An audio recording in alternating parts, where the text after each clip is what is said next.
All right, and now what you all are here for, talking with Jody Cassell and Alyssa Rice. They are from Brevard Zoo.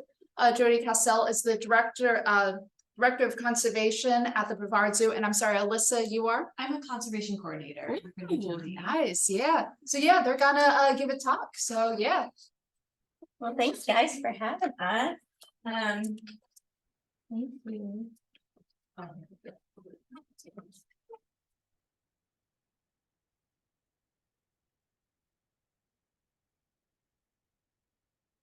I want to start by kind of telling you guys sort of a little bit of my story. When I was in the 5th grade, I was at my friend Laura Barucki's house, and we were in Middletown, Delaware, and Delaware. Sorry, I'm just moving this chair awkwardly all over the room. Laura had like all the things that I didn't have. She had all the cool toys and all the whatever. And so we were, you know, just geeking out and playing with all the Legos and things. And she pulls out this book, and she pulls out Sam the Sea Cow. Anybody? No. Okay. It's a must read. Page turner. It's full of cartoons. It's fantastic. Probably about 20 pages, but it is about a manatee. His name is Sam. He gets himself stuck in a drain pipe because that is what manatees do. And Sam had to be rescued. So Sam then goes into rehabilitation and is brought, you know, essentially back to health and released it back out into the wild. And in that moment, I remember having this sort of like declaration to myself, like, I have to move to Florida and I have to save the manatees. And my journey took me in all sorts of directions. And I have to say that, what was that, 5th grade? Now I'm 41 and I am saving manatees. So that feels really good to be able to accomplish your dreams, but it took me a really roundabout way to get there. For the past 13, 14 years, I have been working in the Indian River Lagoon doing oyster restoration. So yeah, it's all related, and oysters are bivalves and they clean the water, and cleaner water means happier ecosystems. Happier ecosystems means healthy manatees, and that's all great. But at the whole time, I was just like, man, these oysters are great and they're so smelly, but I wish I was saving manatees. But a lot of persistence, and we are actually in a position now at Brevard Zoo that we are going to be opening a manatee rehabilitation at the end of this year, which is so incredible. So I'm kind of telling you that story to tell you that when I referred to the fact that that was not a straight line to get to where I was, I know that where you guys are at right now, there's challenging, and the world is hard, and we're living in a day and age right now that is just unlike anything we've ever seen before. And there's classes are hard and friendships are hard, but like, keep your eye on the ball, because you guys are in this room because you're passionate about things like the environment and sustainability. And whatever that thing is that keeps you up at night or gives you butterflies or whatever it is, really sort of latch onto that, because like, it might not be a direct path, but like there are opportunities to get you there. So I just wanted to kind of start with that, just so that you could learn a touch about me. My story did involve being here at Florida Tech. I moved down to Florida Tech so that I could pursue my education. I will not lie, I thought I wanted to be a marine biologist, and I started to learn what it meant to be a marine biologist. And I went to Dr. Webby and I said, oh God, I don't want to be a marine biologist. That's not what I want. And he said, we're actually offering this new program. It's a psychology degree with a concentration in animal behavior. And I said, tell me more. And so that is the direction that I went with my education. And then since then, I have served on the Florida Tech Alumni Association board for many years. And that was sort of my opportunity to try to give back to this university, to what it gave to me, to allow me to find myself in the position that I'm in now at Brevard Zoo, and overseeing an incredible team of people and getting to go out and do these amazing things and provide for my sweet family. So let's talk a little bit about what Brevard Zoo does. For starters, who's been to Brevard Zoo? Okay, about half. All right, cool. So a lot of people don't realize, but conservation is a huge part of the mission at Brevard Zoo. So zoos have come a long way. Back in the day, zoos kind of were this place where you would go and you see animals in cages, and you sort of feel with this, like, leave with this feeling of like, well, that was kind of sad. Zoos have really evolved, and they're very wildlife conservation oriented. And I'm going to talk to you guys a little bit today about what that looks like here at Brevard Zoo. Now, I'm not going to sit here and advocate for all zoos, because not all zoos are doing the types of things that Brevard Zoo is doing, which puts you in a really special spot, because you're living right here next to this place that is doing incredible things, and it is very community based. So Brevard Zoo was built by volunteers. It was actually in the Guinness Book of World Record for the largest community build of bringing the people together to use their hammers, hands and nails to actually build our zoo. And so that happened 30 years ago next year. So we'll celebrate our 30th anniversary. So here's just a snapshot of the things that we do. And we're going to sort of break each one of these down. I'm going to let you, I'm not going to try to steal the show from this guy though. So we'll start by talking a little bit about our captive breeding and reintroduction program. So the animals that you see on the screen in front of you are all found here in Florida. And they are all either endangered, critically endangered, or in some form of threatened. Anybody know what this guy is?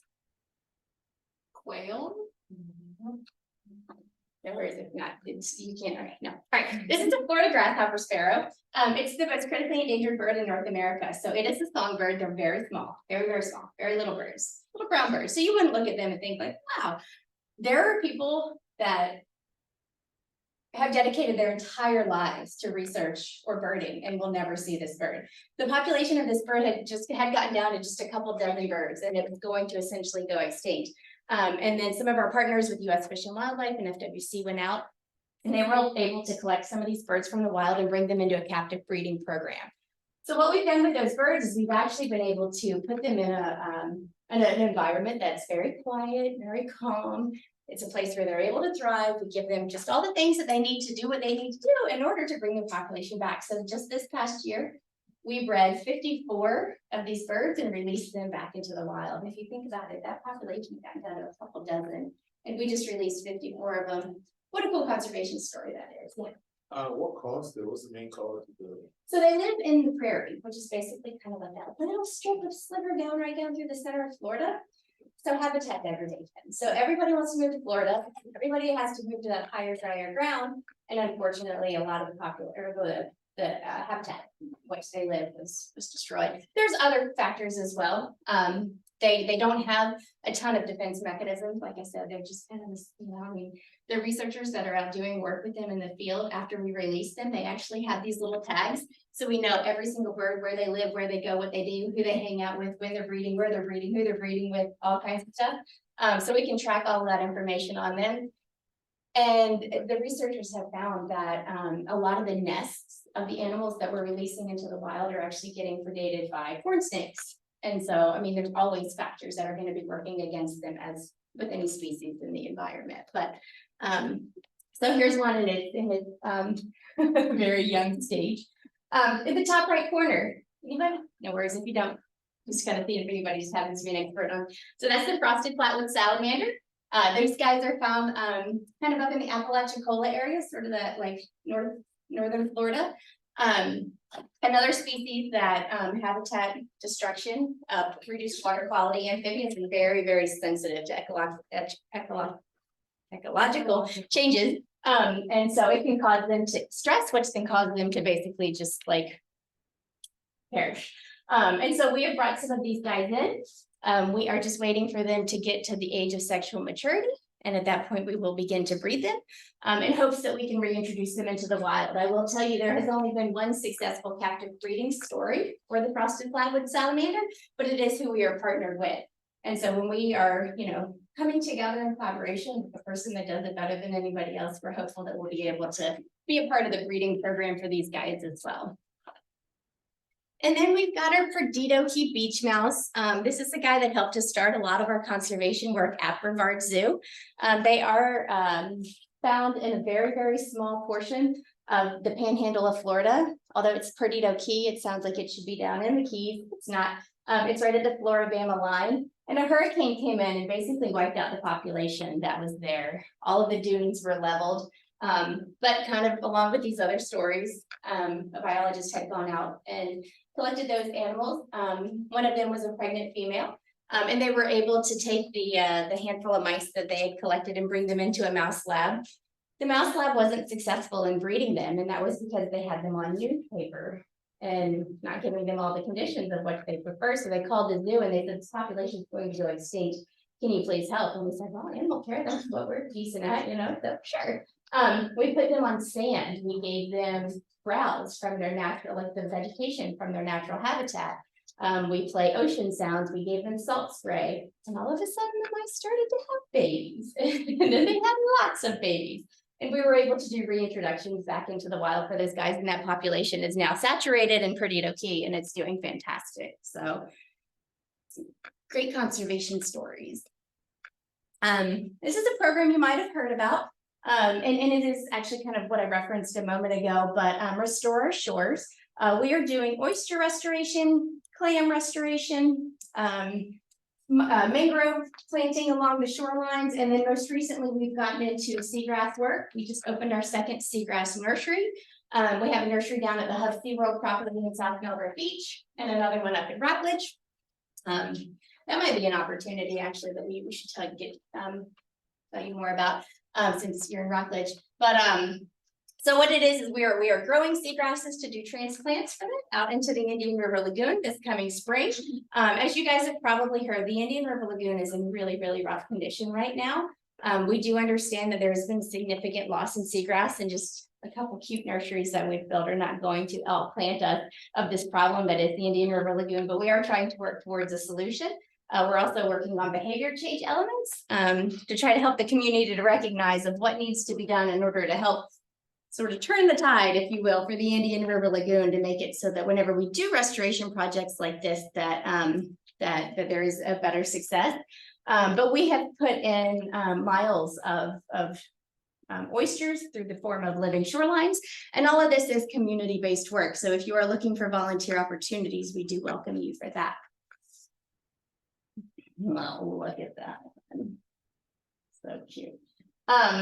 So the zoo is also very involved in rehabilitation of animals. So the top two animals obviously are sea turtles. Those guys are patients that have come into the Brevard Zoo Sea Turtle Healing Center. We opened that center in 2014. Yeah, I think. And since then, we've seen hundreds of patients. In fact, we just released our 200th turtle a couple months ago, back out into the wild. And turtles are one of the most resilient animals. In fact, if you guys follow us on Instagram, we had one of our vet techs just this past week, kind of doing like a, following the vet tech. And she's talking about one of our turtle patients that we have right now. And he's missing. He's completely missing his front left flipper, and he's still going to be a candidate for release. So we are able to bring these turtles, back from the brink of death. We've had turtles that were come in and they've been hit by boats, bit by sharks, tangled up in all kinds of monofilament, filled with plastic, kind of from just all the way through their gut. But we could bring them back to health and return them to the wild. And it's just a reminder that we as people have to do a good job of taking care of the wild so that they can continue to live and thrive out there. But this is a really cool place. We have no turtles that we have within our, our collection, if you will, of the zoo. All the turtles that come to us are there just as rehabilitation. As will be the same with the manatees whenever that opens. All the animals that will come to us will be designated for release.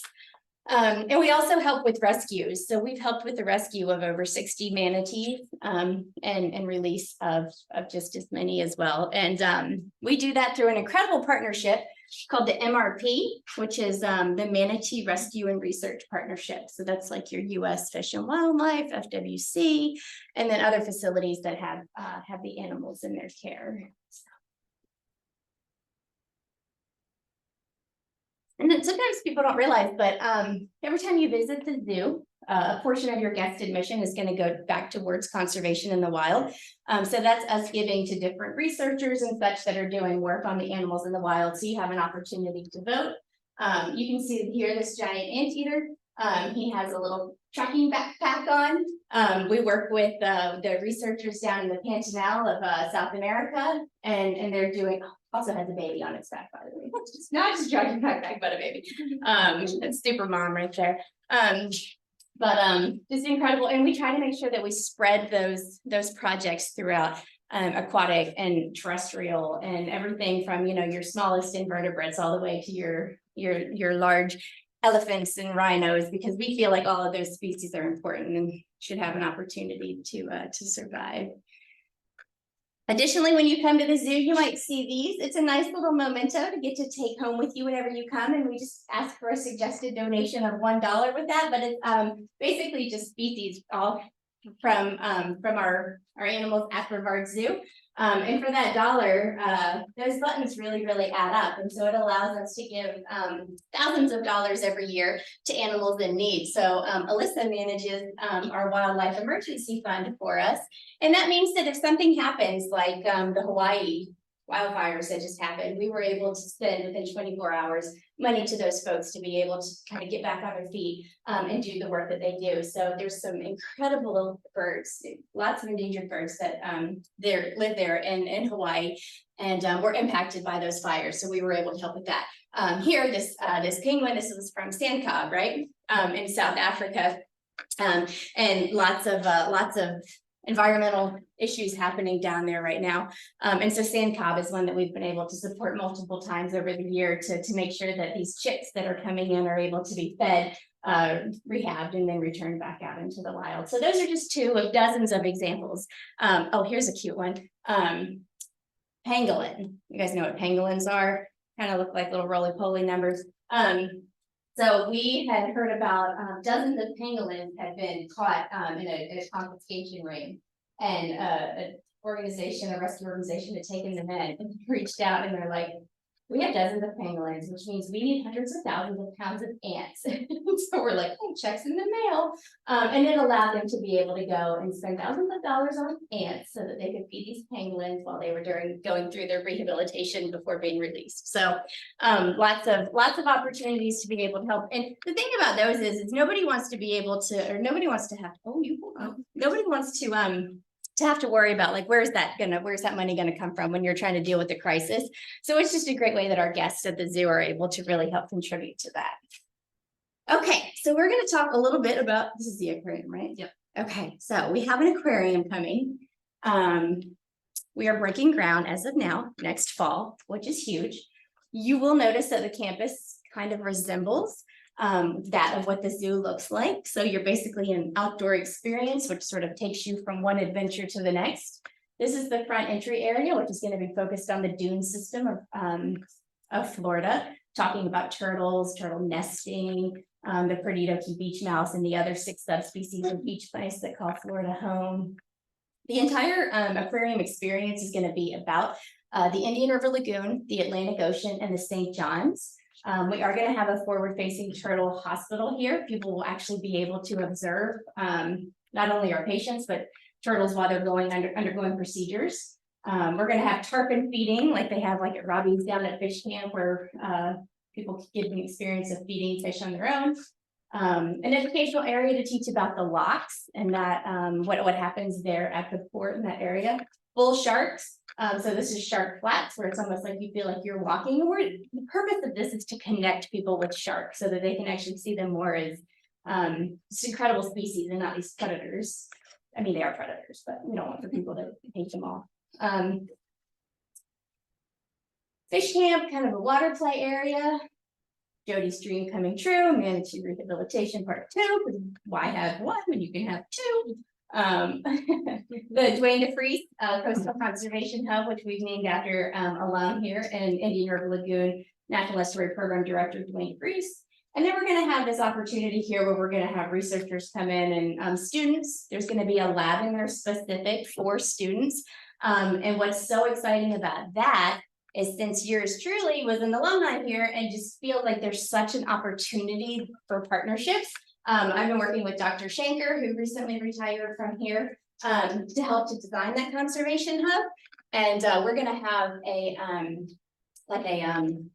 we're calling it CARE, but it's like an Indian River Lagoon College Consortium, and Florida Tech is going to help to bring other universities to the table so that there will be tons and tons of research opportunities, both in the lagoon, but also with the animals there at the aquarium.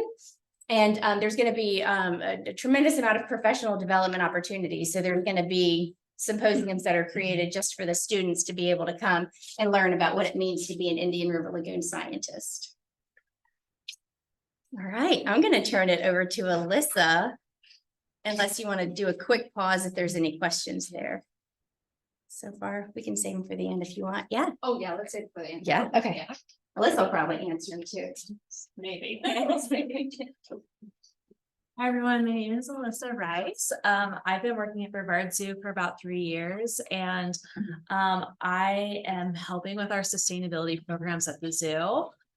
Unlike most of you who are studying sustainability and in sustainable sciences, my background is actually in wildlife sciences. I graduated from Utah State University in 2014 in wildlife science.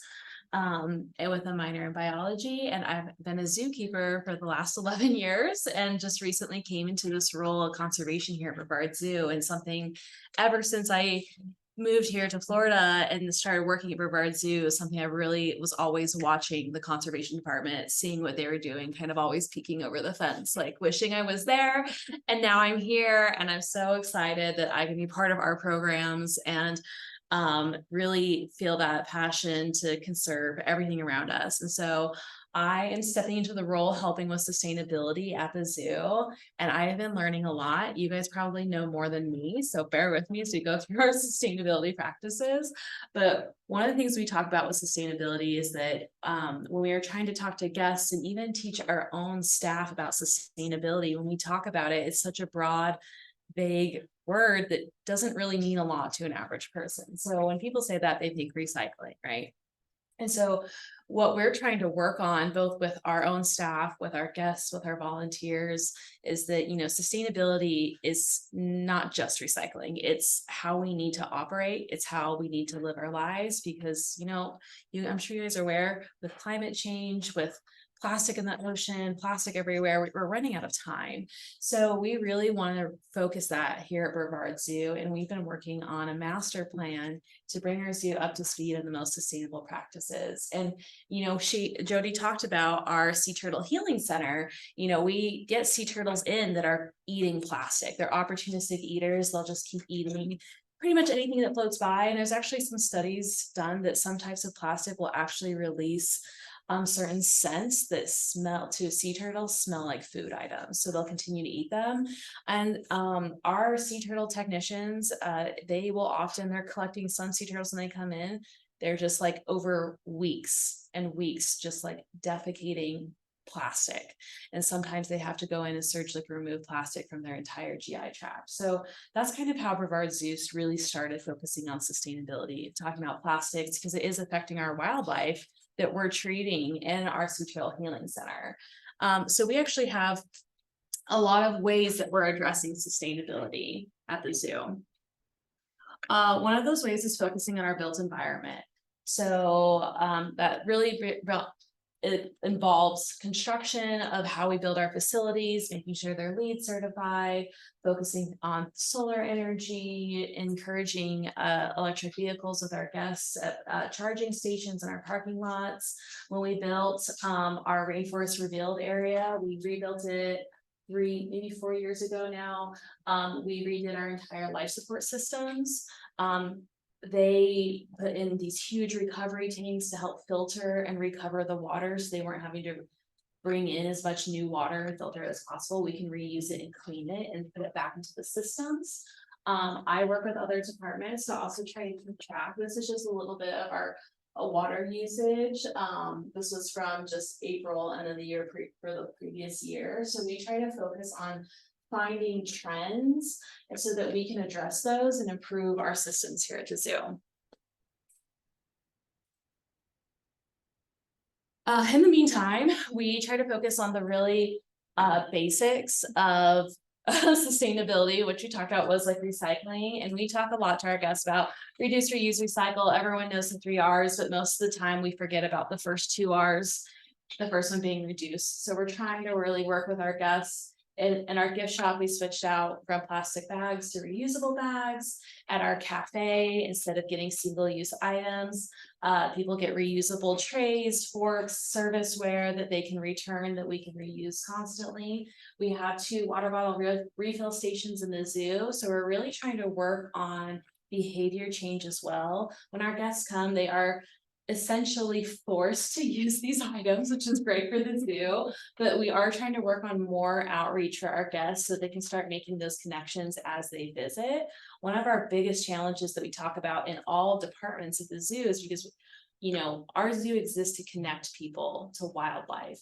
You know, a lot of us can't afford to go to Africa, South America, Asia, and experience these animals. So that's the main point of what a zoo is that people can come and connect in a safe and healthy way with our animals. And so making sure our guests are taking home messages is a really hard thing to do, and how do you teach a guest if they're coming to the zoo and like looking at some monkeys, eating some food, buying a cute stuffed animal on their way out, did they learn anything? So that's something we're constantly assessing with our guests in all the ways. Have they learned about conservation? Have they learned about sustainability? Have they learned anything about the animals that they've come today? So it's something we're really working on. So we work on some behavior change items at the zoo, and we're continuously trying to involve that. We also work on some other things. We have eco-cell recycling at the zoo.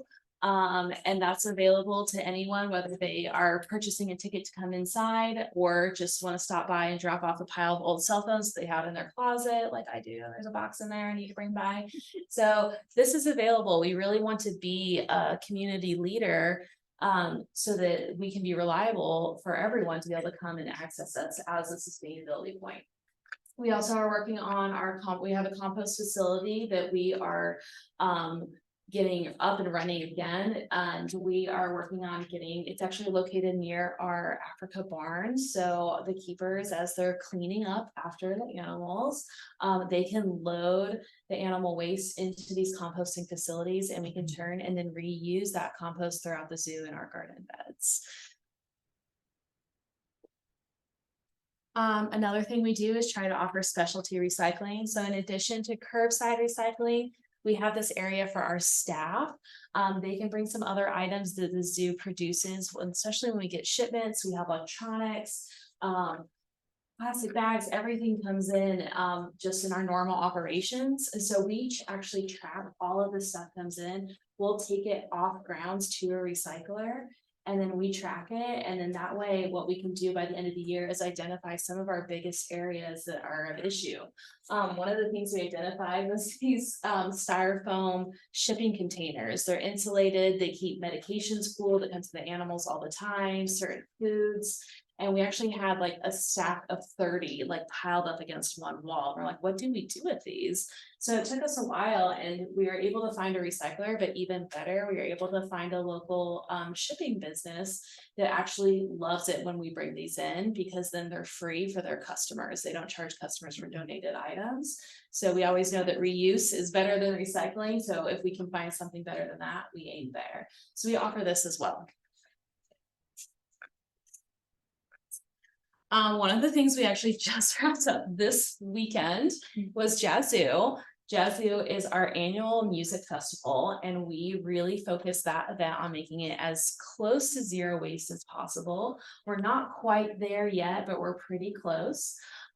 We actually will provide all of these, they're a brand of products called eco products. They're compostable serviceware, plates, bowls, forks, cups. We will provide that to all of the restaurants that come and serve food at this event. This event is for 1,600 people. So 1,600 people eating at from 40 different restaurants. That produces a lot of trash. So we've switched all those items to compostable products over the last 5 or so years. And what happens is there's always some kind of level of contamination. So the next day, myself and some lovely volunteers will come. How happy they are. Happy they are. They're like, we're sorting through yesterday's Garbage. trash, and we're Yeah, happy. these Angels. beautiful teenagers and some of their parents who stayed, we opened every single bag, dumped it out on the ground, and picked through it and pulled out every contamination item that was not compostable. We found this was like our lucky one. We found the sole of somebody's shoe. Don't know what happened. That night did get wild, so I'm not quite sure how that ended up in there. But there's a variety of items, so we want to make sure it's as compostable as possible. So we sort through it. They actually had a really fun time. They did a great job. I'm very proud of them. Once we have it all sorted, we actually load it up onto a big truck and we drive it out to a composting facility that we work with, which is all the way out in St. Augustine. And so we drive 2 hours away and we go to this giant composting landfill, which, by the way, we didn't know how bad it smelled until we rolled out the window and almost died, but it's all right. So we were able to unload all of our compost. We had also weighed all of it. And this year we were able to divert 1,160 pounds of waste from the landfill to a composting facility. And I don't have the picture up here, but there are beautiful hills and mountains of just rich, dark soil. So it's really feels good that we can contribute to something that's gonna be used for good later. So Jazzy is a really important event and we're always working on ways to reduce and have a better footprint on how our guests interact with us. So it was a fun time. Was it 1610 or 1160? 1160, 1,160, yeah. Last year, we had about 845 pounds, so this year we had a lot more. They did a really good job. So we are always working on ways to increase sustainability, to work on our conservation projects. There are a multitude of internship opportunities that we have, and our internships will go throughout the whole year. So we'll have spring, summer, and fall interns. They're constantly rotating over, and sometimes we have some available and sometimes we don't. This summer I was able to have a sustainability intern as well, working on a project, kind of building the foundation for some of those. And, you know, over the years, we've had some challenges with some interns. Internships are hard, especially at zoos. Brevard Zoo is a nonprofit organization and our internships are paid. And as someone who was also a college student looking for internships, that's really hard to do, juggling school and a job and a free internship. So we understand. Hopefully one day we can change that. But you know, internships, not only do they provide you with experience, but one of the most important things about internships is that they are connecting you and networking you with other people. So we become your references for future jobs, for other internships. How you act and how you perform in these jobs is really, really important, because that shows us your work ethic, and that's really important as you move into the workforce, especially after you graduate. Jody can probably give us some more information on internships. A large number of the folks on our team now. So we have a conservation department of 17 individuals, which is unheard of, kind of in our field. But so much of the Indian River Lagoon work is covered through grants, and so we're the great fortune that we're able to work under those grants and have such a robust team. But the majority of our team has been hired on through volunteers that have come and assisted with the program. And I'm not saying that is a prerequisite per se, but I just want to let you guys know the power of, just really being able to come and spend some of your time and show us your work ethic.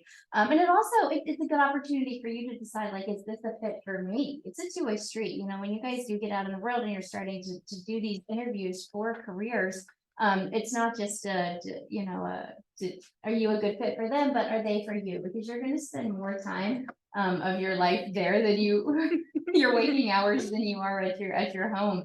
And so it's really important, whenever possible, to have a job that you really do enjoy to be at. It's very true. No, that's very true. When I was in college, I actually started my degree in animal sciences, which was their pre-vet program. And the college that I went to was an ag school. So as I was going through my semesters, I was starting to have classes that were like sheep production, which literally meant going out to the university's farm and helping the sheep give birth, and then help raising the lambs through the year. And then they really wanted you to see the whole process. So at the end of the semester, we had a lamb barbecue. So, a full circle, everything. And so like these classes kind of I wasn't as excited about, next semester I had to take pasture ecology. And, that wasn't something that really spoke to me. I changed my major halfway through to wildlife science, and that really was about it. It was about learning about all animals and evolution and genetics and conservation. And that's really what got me excited. And while I was in school, I started volunteering at my local zoo. It was a very small zoo and I volunteered there for a few months and then was able to work part-time there. And I really loved working at zoos. There's so much more to a zoo than just animals on display for people to look at. And that's what I love seeing from working at a zoo. And so zoos can provide you that opportunity. And that's what really jump-started my career there. And it was also while I was in school, I had a presentation very much like this one that we're presenting today, where there's a zoo in Salt Lake City called Hogle Zoo. The veterinarian there actually came in and spoke, and she was talking about what it was like to be a zoo vet. And one of the things she said to me was, not to me, but to the class, was, as a veterinarian, the animals hate you because when you come, you're going to poke them, you're going to do something to them they don't like, and they don't like you, but you got to do that to keep them healthy. And then they can go back to their zookeepers, which are like their mommies. And I was like, that's what I want. And so I was able to have the opportunity. So working while you're in school, getting those internships is so important. And that is really what can get you that experience of, yeah, yes, this is what I want to do. And so I really felt that way. And so I'm so grateful that I've been able to work in zoos, because working in a zoo, like you just saw in our presentation, it's not always just about animals. There's sustainability, there's marketing, there's finance. It's a whole world over there. So I hope you guys have a chance to explore that. Yeah, and I want to kind of talk too about the power of partnerships.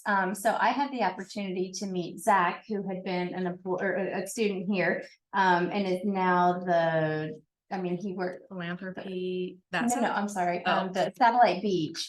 So he now works for not Satellite Beach, the city of Cape Canaveral. And he oversees the sustainability work there, and Cape Canaveral is doing incredible things for sustainability. And I remember hearing Zach talk at an Indian River Lagoon symposium or something, and his energy, and it was just so infectious. And now we are building this aquarium at Cape Canaveral, and we're working, side by side with Zach and his team, and just trying to build the aquarium in a way that is just based around sustainability. And so I guess where I'm going with this is like the power of partnerships. All of the programs that we've talked about today, none of that is just like a thing that like Brevard Zoo is doing in a vacuum. Like it is all about the collaborations and the partnerships and sort of bringing resources together and everybody kind of bringing their strengths to the table, because, Alyssa and I are we're not experts at all the things. We're just, good at a handful of things. And then we bring together people that are also good at a handful of things. And by the time we get all these collaborations together, you've got a lot of people that are good at a lot of things. And so kind of that being said, there's just a lot of power in that. And that's where that networking is, and it comes in, and it's so important because this world that we work in is so incredibly small. I guarantee you that if you go to a talk somewhere and have a conversation with somebody, you will find yourself in a position, whether it be a month, 6 months, 1 year, 5 years, where that person is potentially interviewing you or you're interviewing them for an opportunity for employment, or you're serving as a reference. But it really is a small world. So make sure that you guys work really hard to kind of make those connections now, because those are the connections that are really going to carry you into the next stage of life. Yes, don't underestimate the power of your relationships with others. Very important. As far as internships go, we almost always have Restore Our Shores internships. So if you like spending time in the water and picking up oysters or crabs or clams, even if you're not interested in that, it's still a really cool experience. You're going to be involved in a lot of research that they do. And our team is great to work with. We also, I think we might have a sustainability internship this summer. We also have lots of internships in the animal department. So if you guys want to explore zookeeping, that's a good way to really get your feet on the ground and hit the ground running really hard. I want to make sure too that the internships are very meaningful. And so with them comes, a lot of supervision from the team. It also includes a project that there are high expectations on. It's just like a project that you might do in class. And so you have to come up with an idea, you have to write a proposal, that proposal has to be reviewed. You're then responsible for working on that, both during your working hours at the zoo, but also kind of on your time where you're not there at the zoo. And then at the end of it, we have a large presentation day where all the interns from all the different departments kind of come together and present to one another. So it's an opportunity to practice your presentation skills.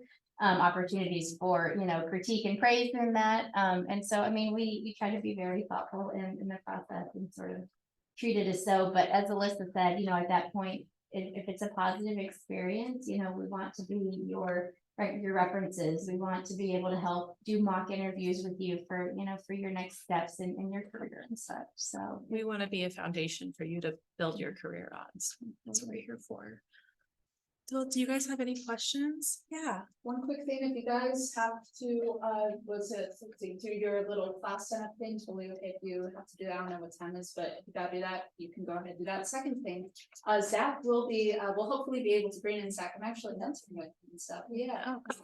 And he's doing some great work over at Cape Canaveral, so we might bring him in the future and stuff. But yeah, what are some things that have you done within the Restore Our Shores internship? So, Alyssa talking about, I wanted to sort of touch, let me see if I can stick our email addresses. Quick. So we have gone completely away from, so you guys probably have heard about Restoration of the Lagoon. I know the Florida Tech here does it. There was a point in time where we were using oyster mats, which is a aquatic grade mesh used in aquaculture purposes, but we have gone completely away from any type of plastic bag, plastic mat, plastic mesh, anything like that in the lagoon, just because we do want to make sure that we're practicing what we preach. You too. Okay, sorry. Did I pay your, might did I want to spell your change it. email right? Okay, great. And so, and then we started to use some metal gabions, and we said, we just want to go completely away from human-made, man-made products. We want to really just focus on natural items. And so we're using coquina, which is actually very natural to the Indian River Lagoon, in all of our restoration projects now, and then filling it with oyster shell. So I just want to kind of tell you those things, and that really came a lot from an intern that came in and was like, we need to do better. And so stories like that come from opportunities where you guys come in and you say like, this is all great and it's cool that we're restoring habitat, but like, there's a better way to do it, and let's be more creative. So, you're so cute. What was I talking? I mean, what were we? Did you ask about Restore Our Shore? You did, yes, yeah. thank you, yes. So yeah, Restore Our Shores, opportunities to go out, help us to manage that, that seagrass nursery. It's building reefs, it's holding, mangrove workshops, it's planting mangroves in the Indian River Lagoon. It's working with different aquaculturists to grow clams and disperse them in the lagoon. It's doing monitoring where you're going out and you're actually collecting data, writing up reports of that data. So lots of different opportunities, and it's funny because the more reef we build, the more that needs to be monitored, and there's lots of permits. And so we can also help teach. We have a guy on staff, Tyler, who is also Florida Tech alum. We like to hire those Panthers. But Tyler's our permit guy. And so an opportunity to learn about that side of things as well, because when you're doing anything basically with wildlife, there's permits involved. So would be a great opportunity if you guys are interested in getting involved with that. You could send anything, basically Restore Our Shores. Well, anything could go to either Alyssa or I. Yeah, we can figure answer it your out. questions and we can direct you to the right person if we don't have them. So either one of us. Yeah. Any other questions? Oh, yeah. What is the best way to apply to the internship? So Restore Our Shores has its own website. It's restoreourshores.org. And then the BrevardZoo.org has them on there as well. We will probably be looking for our summer interns March, April. I mean, that would be a good time to start to apply. I think we usually have everybody kind of pretty much locked in by May. Yeah. Yes. I believe you're right. Yeah. Yes, do you do any programs with like floodplains or horticulture at all? Not really, no. We try, although I talk about probably over a dozen different programs, we try to really kind of like try to stay laser focused on doing what we do and then doing that well. So we might have staff that have interest in things like that. But it's not anything that we really sort of bring in-house. Yeah, it's hard. We sit down every year and we come up with these like vision boards and we're like, Florida wildlife corridors and this and that, and so many things. And it's like, gotta focus. So important things, just not so much in our scope. What's the things that kind of stand out, and some tips that you have for these internship applications?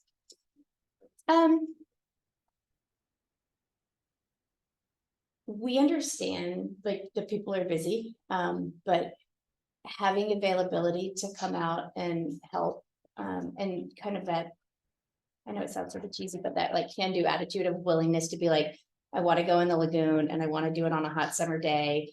And, you know, it's just hard work. It's heavy lifting, both mentally and figuratively. And so we work hard, but we play hard, and our team is really close. And so the opportunities that will be given during that will pay back tenfold. But really, I mean, we do ask whenever you know, we're not looking for you to have like an absolutely perfect GPA. We're just looking for you to be a good person that is kind and willing to come in and learn with us and help teach us. And really just commit to the entire internship, because it's really hard to have somebody that's not able to stay with us for its entirety. We understand needing to, you know, take time to be with family and friends and such, but once you commit to an internship, we you know, we really need you there like through the entirety of it. And then the project, I mean, the project is yours, and so it's really a reflection of what you will do whenever you're kind of in a career type situation. And so, you know, really just kind of like taking that serious. And it also teaches life skills about like reaching out if you need help, or having to pivot when things don't necessarily go the way that you thought that they might. So, but I would like to think we're a pretty good group to try to learn from. I mean, it's a very kind and gentle team, and very knowledgeable as well. So.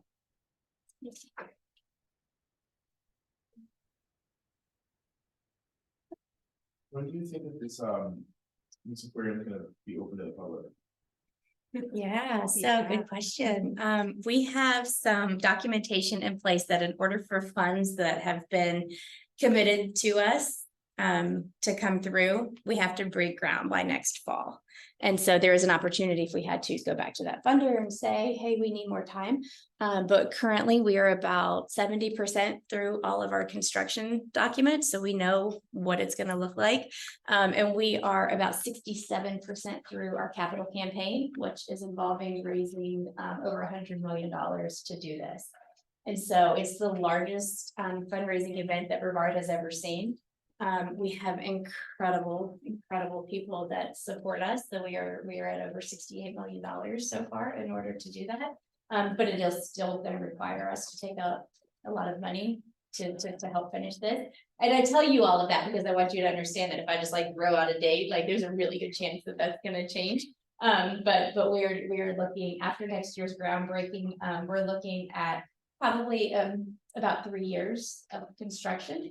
And then there is the potential that we might open pieces in phasing. So some of the pieces that you saw on there today might not be there the day that we open. They might open a year later or such. And it might look a lot different. But yeah, I mean, between 2 to 3 years of construction, just sort of depending on contractors. Yeah. Why would you guys graduate? Anybody looking for a job? Yeah.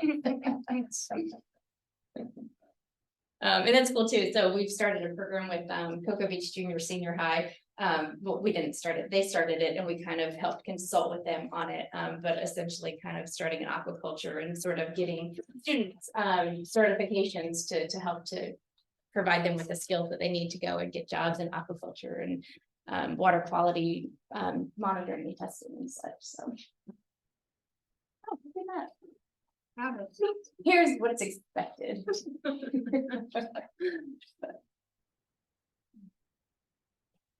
We know one thing that they kind of hone in on us here is the presence of grad school. So you want to know like your guys' thoughts, like grad school, no grad school, and then also just navigating the world of job hunting with grad. Yeah, that's a great question. So I've been out of college for a while now. So when I graduated, it was not the emphasis on it that it is now. I guess now it kind of feels like there's this like grad school is like the new or your graduate degree is like the new bachelor degree from where I was now. I don't know. That's just kind of the pulse that I have on it.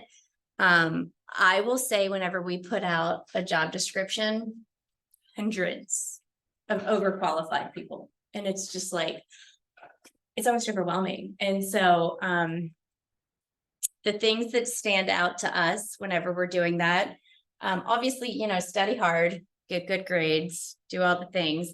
But the things that really stand out to us is like, what is it that you do different than anybody else? Like, what are you going to bring to the table that like that person's not, kind of thing.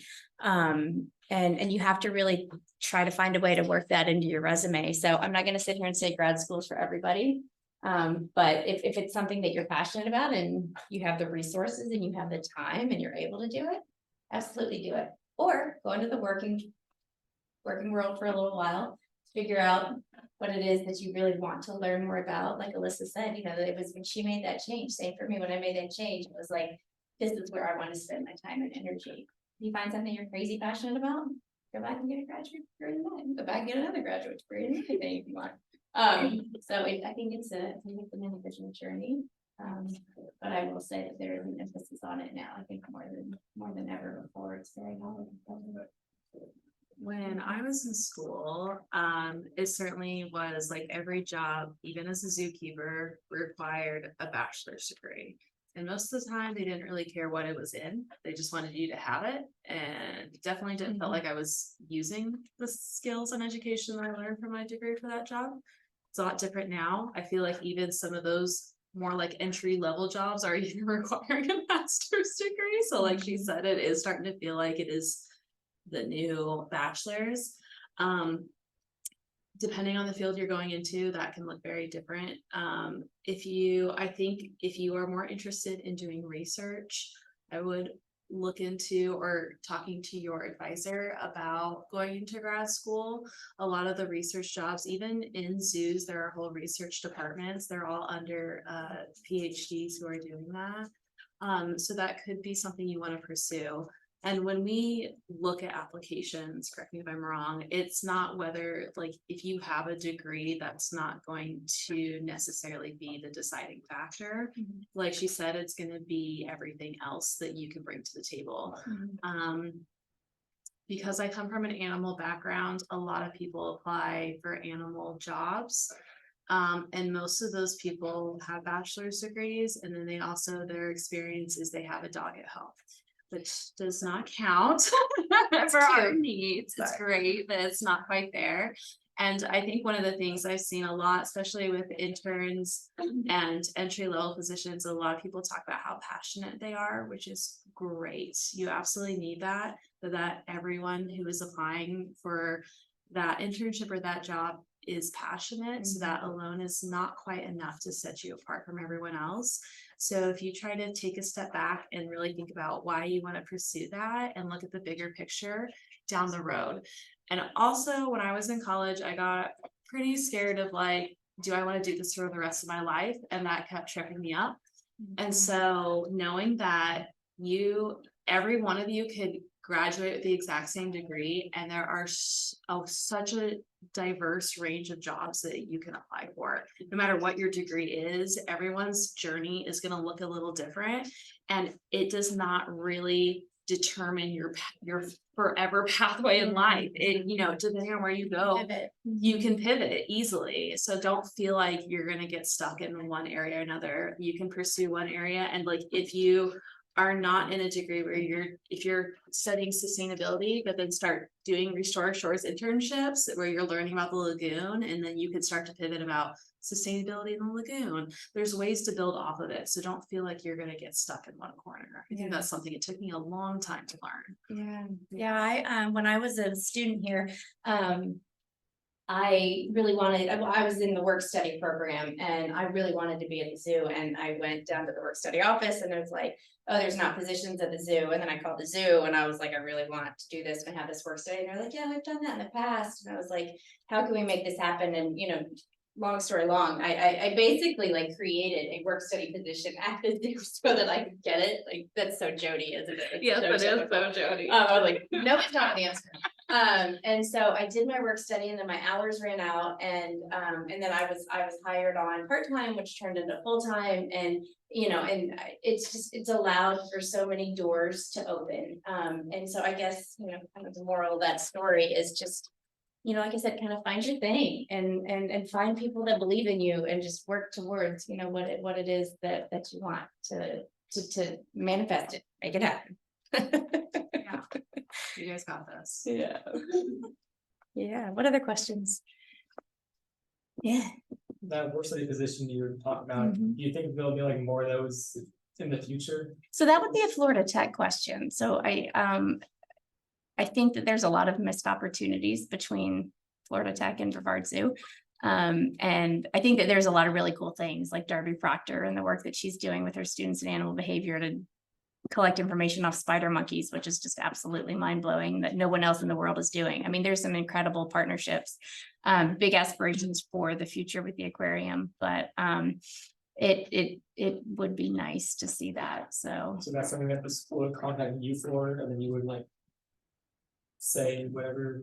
yeah, Accept or whatever. yeah, I would need to, I mean, that would probably be like a Kathleen thing at this point, because at the time we didn't have a Kathleen. So having this conversation will inspire me to go back and have some conversations both at the zoo and with the team that I know here at Florida Tech. And I'm gonna start to see if there can be those opportunities again. I know they were there up until about 4 years ago, and I haven't heard anything about it in the last 4 or 5 years. So Probably COVID to drop off. Everything dropped off. let me write it down so I don't forget. No, that's a good question. I'm assuming the work study program is still, anybody know if it's still active here Yeah. at Florida Tech? It is, okay. Yeah, it was a great opportunity. What other questions? Well, you guys have been a fun audience. Sometimes we come in and people just stare blankly at us. And they don't laugh at our jokes when our feelings get hurt. It's the whole thing. So, it's kind of. We're funny, actually. We are So I'm glad you funny. guys laugh with us here. We can let you watch some cute videos again while you start to pack up your things, and feel free to come up and talk to us. And I hope you guys took pictures of our emails. We will respond to you. So, do you need that? Oh, I'm gonna go back. I was gonna say, I've got a couple cards too, if anybody wants. If anybody's into that kind of thing. But thank you, everyone, for coming. Yeah, thank you, Jody and Alyssa, and thank you so much for coming too. But here.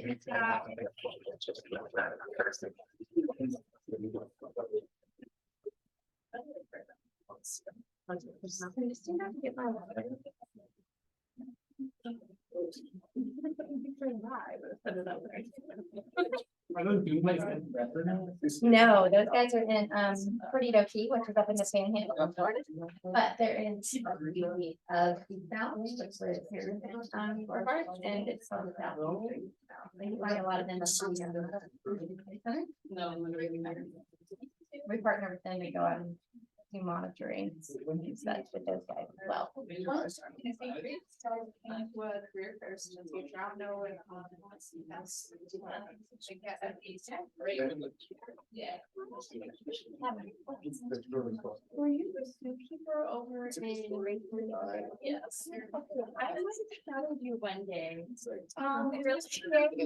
Yes, I was the person that went up into, I think.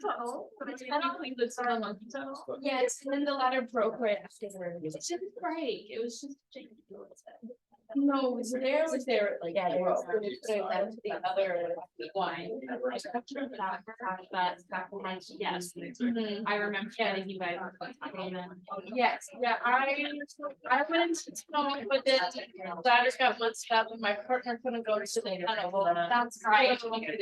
You know, that was got really bad. And then it's like, it's not like it should sort of be first product.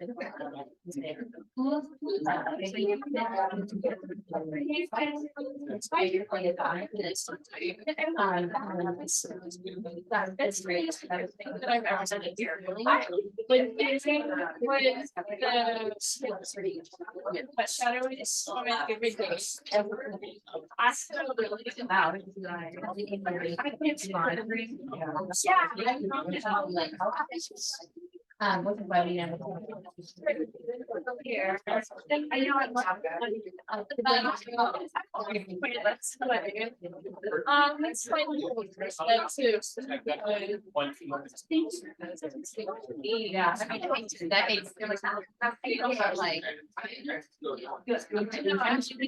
Very close, yeah.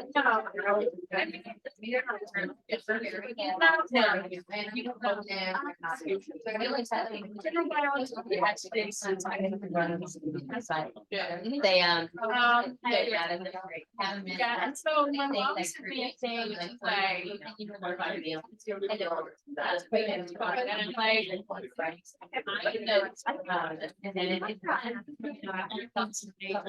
Yeah, like I said, I probably could have sworn somebody who was really set up in a car or, they have to go into the upgrade, kind of like something they are so hard. Yeah. They don't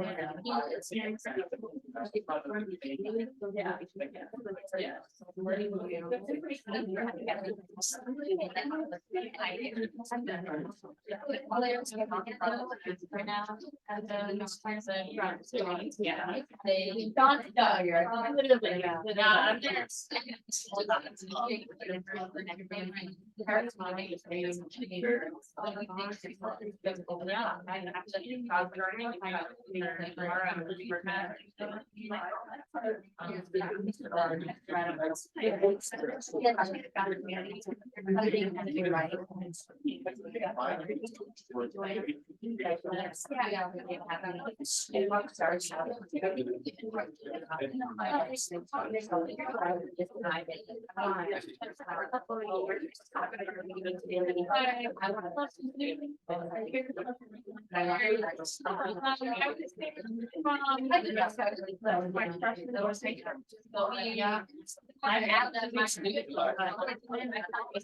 Yeah, so. But like, I want. And.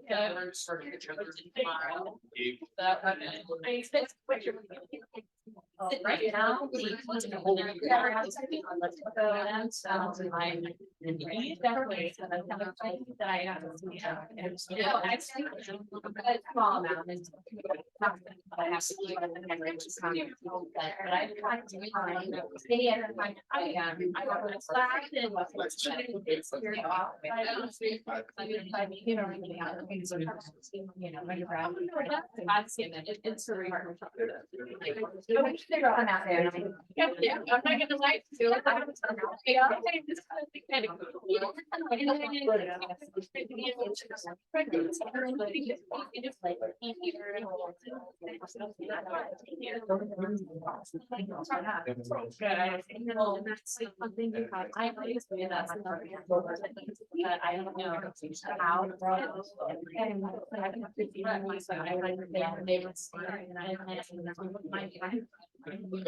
Like the dude when I was big kids.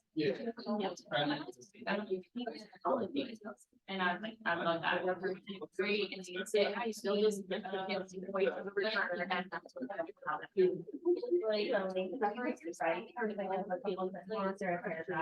yeah. Like here, what it is. It's really hard.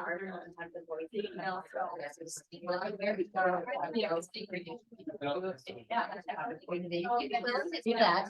Of course, I'm like, here for me, or whatever.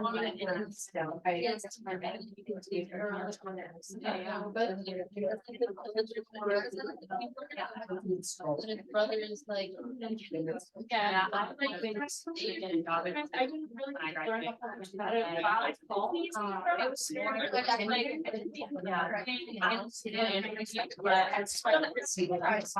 like. I only got 75 employees, so it's what I was writing.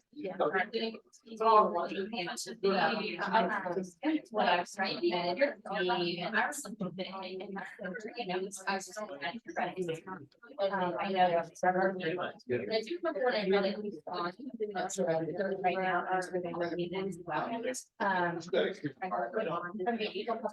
My body of the email it's especially like all these people already plugged in continues.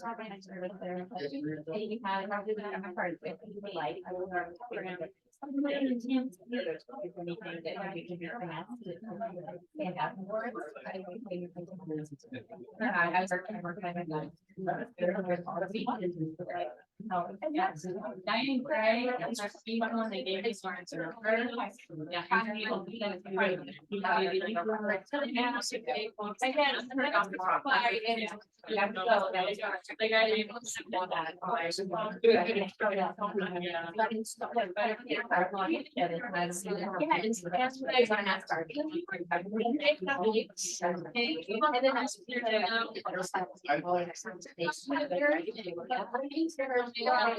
It's like when, but it's like, you're still just, you know, I'm used to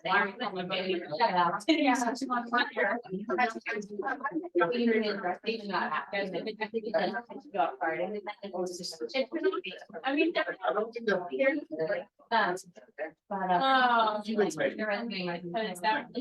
oh, my last year, yeah, I love it. It's like, it changed. So imagine, I don't know what you're gonna do as a keeper in high school. They let me honestly. No, I was like, in there with the animals, like cleaning up the stuff and everything. Yeah, so I mean, it was domestic, so it was like. You know, I did it, so that was crazy. And I also got some kitchen work, so I was preparing their shoes and then I did. And then I worked really hard. I was dog and all their needs, like crushed like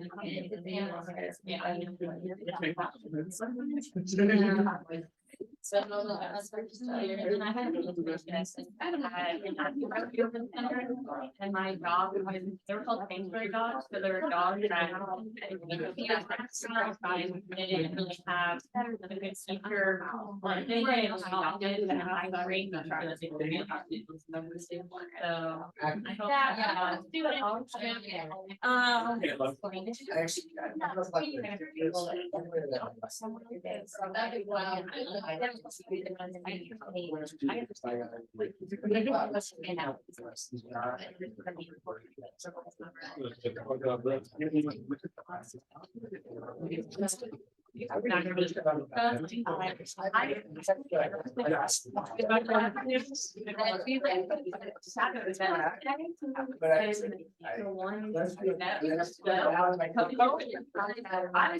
I don't talk the stone. And he's like, you're a dog for me. I can tell. I can tell that. So, I used to have to say that you're really I used to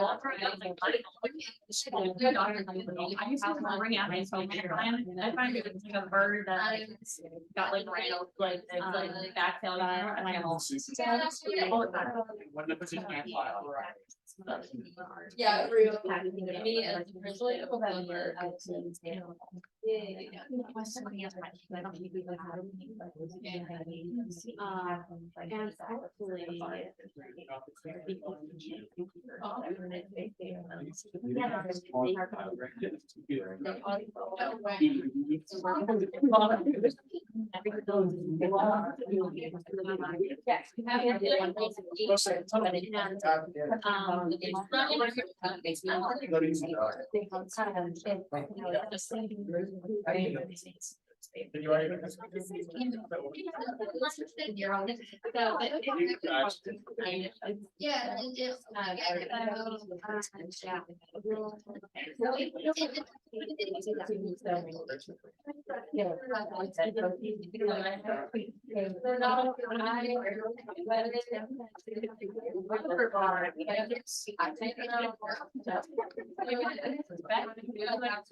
Oh, I never went into that.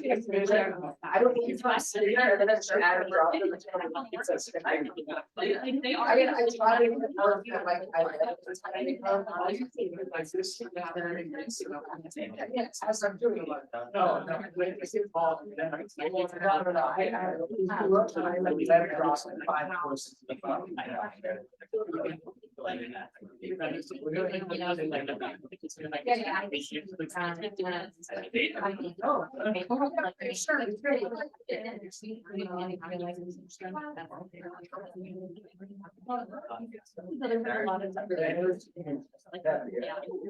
great. I love walking through the office and like, there's like the quote of the day.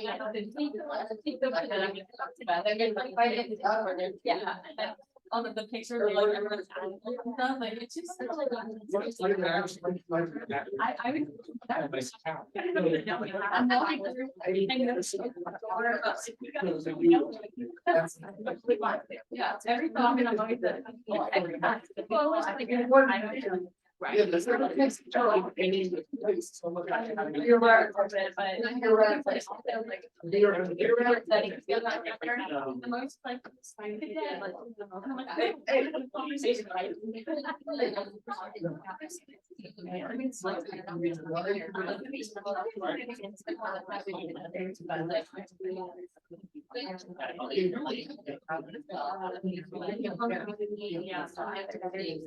Yeah, I remember when I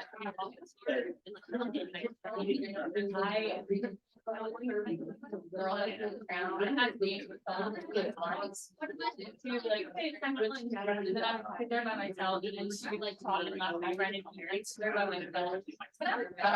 So, I'm like, could you relate to a 17-year-old when you're 8? I always, I actually took John like 4 friends.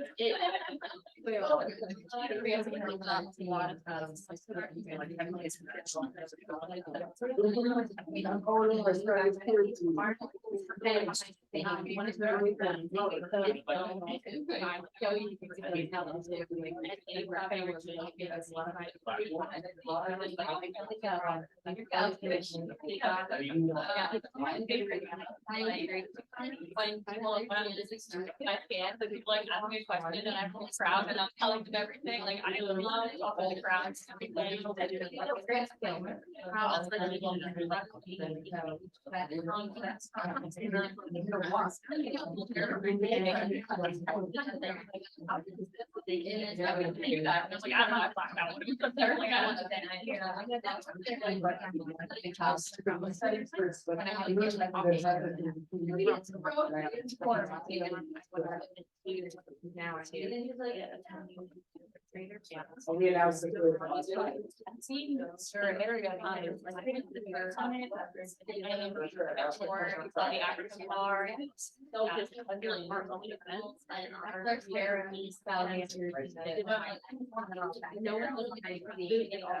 I mean,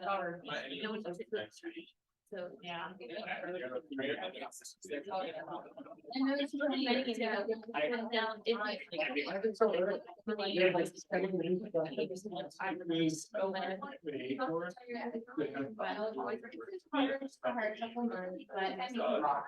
Yes, you do the entire course. Oh, Yeah. yeah.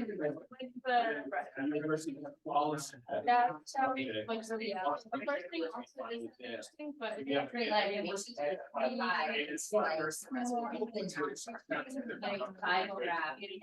That's yeah. We had a lot of love. I don't know. If you have an internship, Jody's always lovely. With love. Yeah. I'll be done. And I'll. Yeah, I'll definitely. Now that I have you. Oh, yes.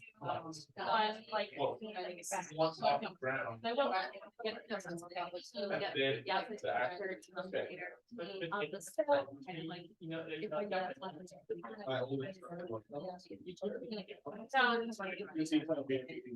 yeah, no, that's.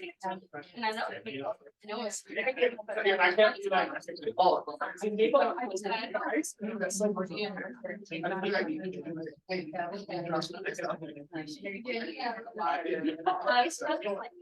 got it. No, no, yeah. It's not like having-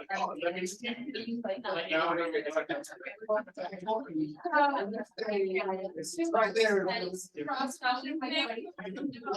Whether it's Jazz or it's holidays or it's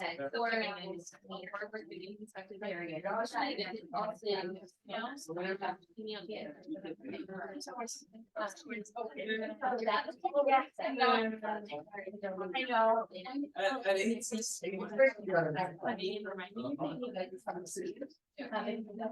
And I just sort of talked about. Let's do that. Yeah, it's like, I said, I mean, I will. It's not even the other. Education. And then.